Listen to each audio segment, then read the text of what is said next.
Avoir une caméra, une ou deux optiques, un micro et un stabilisateur, c'est vraiment la base pour commencer la vidéo. Mais ce dont on se rend compte à force de pratiquer, c'est qu'il y a aussi une multitude de petits accessoires, souvent pas chers et très utiles, qui vont grandement vous faciliter la vie et vous permettre d'aborder vos tournages dans des conditions optimales.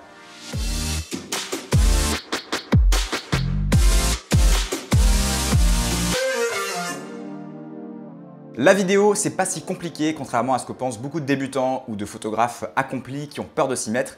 Mais par contre, c'est sûr que ça demande d'acquérir pas mal de matériel pour travailler dans de bonnes conditions. C'est pour ça que je recommande toujours de penser global lorsque vous achetez du matériel, c'est-à-dire prévoir du budget pour votre caméra, vos optiques, votre stabilisateur, micro et lumière. Ça, c'est vraiment la base, mais va aussi falloir en prévoir pour les accessoires qui vont venir agrémenter votre kit vidéo et vous permettre d'améliorer vos conditions de tournage. Ne vous inquiétez pas, tout ça se fait très progressivement au fil du temps, mais je vous conseille quand même de garder constamment un œil là-dessus. Pensez à améliorer son kit global vidéo tout en essayant d'être le plus minimaliste possible pour garder uniquement le nécessaire. Évidemment, c'est pas toujours facile, ça prend du temps, mais je pense que c'est important pour être plus efficace. Dans cette vidéo, on va parler spécifiquement des petits accessoires, ceux auxquels on pense rarement, mais qui ont une grande utilité sur un tournage, que ce soit pour protéger son matériel, l'utiliser correctement, s'organiser ou même gagner en efficacité. Je vais en lister 8, les 8 petits accessoires les plus importants selon moi pour upgrader vos productions vidéo. Et évidemment, vous avez les liens de tout le matériel juste en dessous en description. Juste avant de vous partager tout ça, je vous rappelle que si vous voulez recevoir mes tutos directement dans votre boîte mail, des astuces complémentaires sur la vidéo, ainsi que des promotions exclusives sur mes formations actuelles et à venir, vous pouvez rejoindre le Club Grain, c'est entièrement gratuit, tout est expliqué juste ici.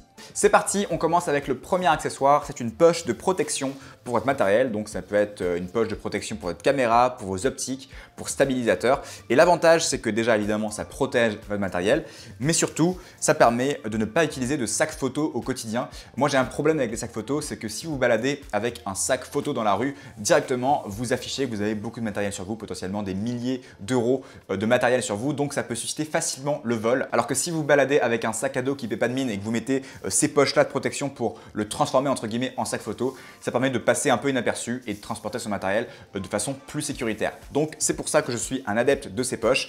Et il n'y a pas que des poches comme ça, il y a aussi des espèces de carrés dans le même matériau qui permettent d'envelopper différents matériels. Par exemple, ça peut être utile pour envelopper un stabilisateur. Deuxième accessoire, le porte-carte SD, il est juste là. Alors ça, c'est vraiment très utile. Au départ, on n'en a pas forcément, nos cartes SD se baladent un petit peu partout. Ça permet de les ranger. Vous voyez, j'ai toutes mes cartes SD qui sont rangées bien comme il faut. Donc ici, j'ai un étui qui permet de ranger des cartes SD classiques et aussi des cartes compact flash ou des cartes C-Fast. Il y a aussi d'autres étuis qui permettent de ranger des cartes micro SD. C'est waterproof, c'est solide, c'est résistant, c'est indispensable pour transporter vos cartes SD. Troisième accessoire que j'ai toujours dans la poche lors de mes tournages, un chiffon microfibre qui permet de nettoyer sa caméra, ses optiques, ses filtres ND, et ça permet principalement d'éviter qu'il y ait des poussières ou des gouttes d'eau puisque ça impacte directement votre image. Donc conseil très important, toujours avoir un chiffon microfibre dans sa poche. Quatrième accessoire que j'utilise de plus en plus, c'est le gaffeur. Vous voyez, ça se présente en rouleau comme ça, et c'est un scotch en fait, un scotch qui est assez sympa puisqu'il se coupe très facilement déjà. Il peut se coller sur les vêtements, il peut se coller sur la peau et il tient plutôt bien. Alors une fois qu'on l'a décollé, il tient moins bien, mais ça permet principalement de fixer des micros. Par exemple, moi je fixe mes micro-cravates avec du gaffeur juste ici. Vous voyez, j'ai un micro qui est fixé avec du gaffeur. Ça permet aussi de faire du marquage au sol. Si jamais vous faites un tournage et vous avez besoin que vos acteurs se déplacent d'un point A à un point B, vous pouvez mettre un petit bout de gaffeur sur le sol. Et enfin, ça peut permettre de marquer son matériel. Si vous allez en tournage et que vous avez plusieurs vidéastes qui ont chacun la même caméra, ça peut être utile de mettre un petit bout de gaffeur sur votre caméra pour la reconnaître et éviter de la confondre avec celle d'un autre. Cinquième accessoire, des step-up rings. Ce sont des bagues en métal comme ceci qui permettent de fixer votre filtre ND, votre seul filtre ND sur différents objectifs. Je vous conseille d'acheter un seul filtre ND, un grand. Par exemple, moi j'ai un filtre ND de 82 mm qui est la taille de mon plus grand objectif. Et grâce à ces step-up rings, je peux fixer mon seul filtre ND qui est grand à différentes tailles d'objectifs, même plus petits. D'ailleurs, en parlant de filtre ND, en ce moment j'utilise le filtre ND de la marque Polar Pro, le Quartz Line qui m'ont envoyé 82 mm et qui est franchement génial. Alors le souci avec les filtres ND Polar Pro, c'est qu'ils ne sont pas variables. Mais là, j'ai pris un ND16 et je trouve que ça fait plutôt bien le job. L'avantage par rapport à mon T-Fane, c'est qu'il est beaucoup moins gros, plus compact. Donc je vous conseille les filtres ND de la marque Polar Pro, je vous mets un lien en description. Sixième accessoire que j'ai découvert il y a peu et qui est franchement génial, je vous conseille vraiment cet accessoire, c'est le multi-tool, l'espèce d'outil comme ça, comme un couteau suisse de la marque Small Rig qui permet d'avoir plein de clés Allen pour vos différents stabilisateurs.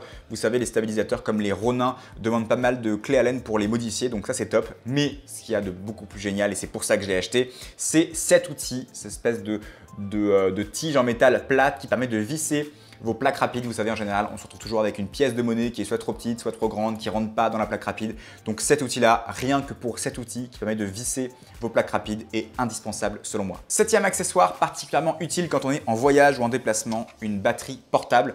Alors cette batterie, elle vous permettra évidemment de charger votre téléphone. Je crois que ça équivaut environ à 10 charges de smartphone, mais elle peut aussi permettre de charger autre chose, par exemple vos micros. Moi, souvent, quand je suis en déplacement pour des projets vidéo, je dois enregistrer des discours qui durent plusieurs heures. Et au lieu d'alimenter mon Zoom H6 avec des piles, je préfère l'alimenter avec cette batterie. Au moins, je suis sûr qu'elle va tenir des heures, voire une journée et demie.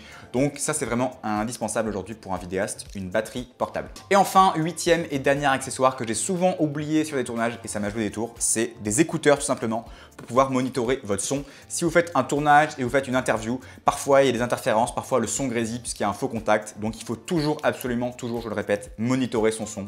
Donc vous branchez vos écouteurs soit à votre caméra, soit à votre enregistreur. Moi, quand j'enregistre une interview, je garde toujours les micros sur les oreilles pour vérifier que le son est bon. Pour récapituler, les 8 petits accessoires que je vous conseille pour améliorer vos conditions de tournage sont une poche de protection, un porte-carte SD, un chiffon, du gaffer, des step-up rings, l'outil Small Rig, une batterie portable et enfin des écouteurs pour monitorer votre son. J'espère que la vidéo vous a plu. Si c'est le cas, vous pouvez mettre un petit like et surtout vous abonner. Je vous dis à très vite et n'oubliez pas, sortez et faites des vidéos.